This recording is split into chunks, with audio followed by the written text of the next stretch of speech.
California's Central Valley is the geographic ground zero for a specific localized crisis.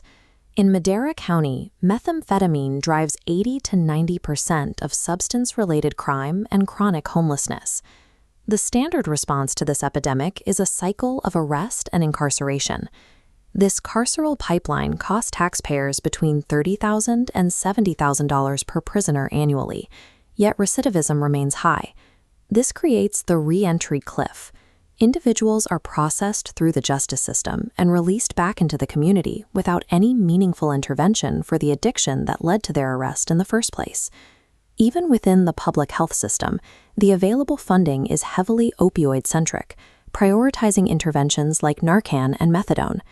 These tools are engineered to manage the physiological withdrawal symptoms of opioids. However, methamphetamine addiction involves neurobiological brain damage that these medications are not designed to treat. The current bureaucratic infrastructure remains optimized for physiological withdrawal, leaving the specific neurobiological drivers of stimulant addiction unaddressed. To address this gap, Madera is implementing the Phoenix Network, also known as Red Phoenix, a community-led recovery program. The program's objective is to dismantle the cycle where severe stimulant use disorder, chronic homelessness, and the justice system intersect. The model is designed to deliver immediate results, bypassing the 5-year bureaucratic development cycles that typically delay large-scale county interventions. Recovery is achieved through an integrated system of contingency management, rapid housing-first infrastructure, neurobiological therapies, and braided funding. The network functions as a coordinated feat of legal and financial engineering, designed to resolve the methamphetamine crisis by addressing clinical, structural, and economic barriers simultaneously. Chronic meth use physically damages the brain's reward system.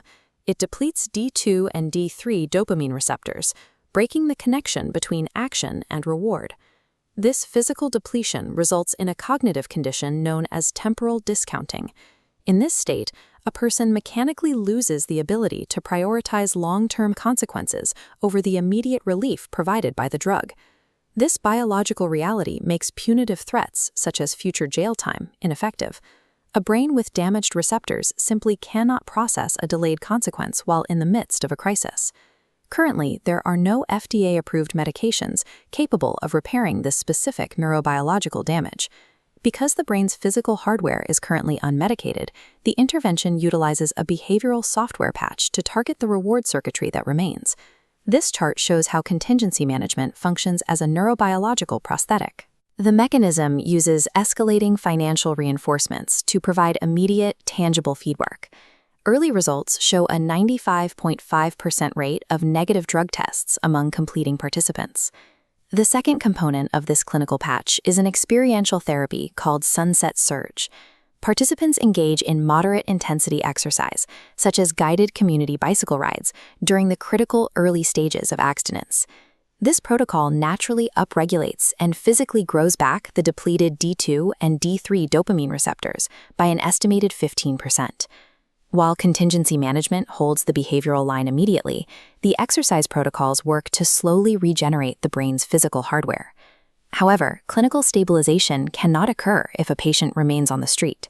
Stable housing is a prerequisite for recovery. This flowchart illustrates the typical roadblock. Traditional housing development is frequently stalled by multi-year cycles of restrictive zoning and CEQA lawsuits. The Phoenix Network utilizes a legal bypass through Senate Bill 4, the Affordable Housing on Faith Lands Act. By partnering with religious institutions, the network can build affordable housing by right, bypassing the standard zoning and environmental hurdles that stop traditional projects. For even faster deployment, the program utilizes shelter crisis declarations under Government Code 8698. This emergency clause allows a county to suspend standard building codes for the immediate installation of modular tiny homes or the adaptive reuse of existing warehouses.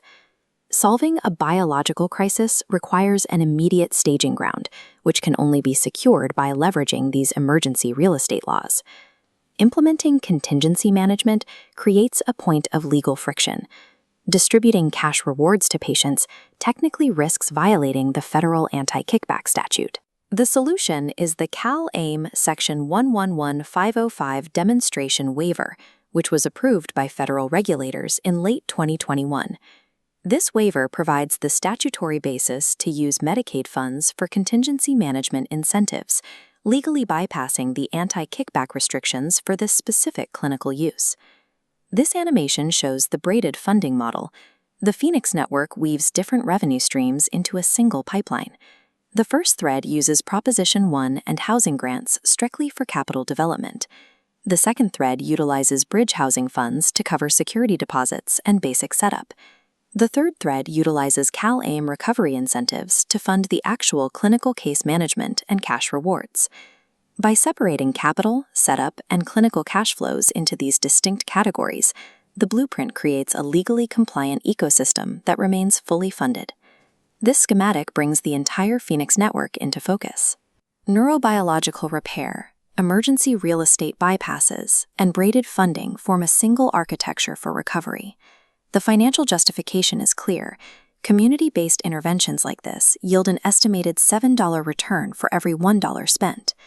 HUD data shows that permanent supportive housing saves an average of $31,545 per person each year by reducing emergency and justice-involved costs. To implement this blueprint, Madera County must formally submit an implementation plan to the California Department of Healthcare Services. The Board of Supervisors must also declare a shelter crisis to bypass local building red tape for immediate housing installation. Finally, a citizen oversight audit board is required to ensure that these funds are managed with transparency and parity. The stimulant crisis is a systems engineering problem. The Phoenix network provides the fully funded, legally sound blueprint required to fix it.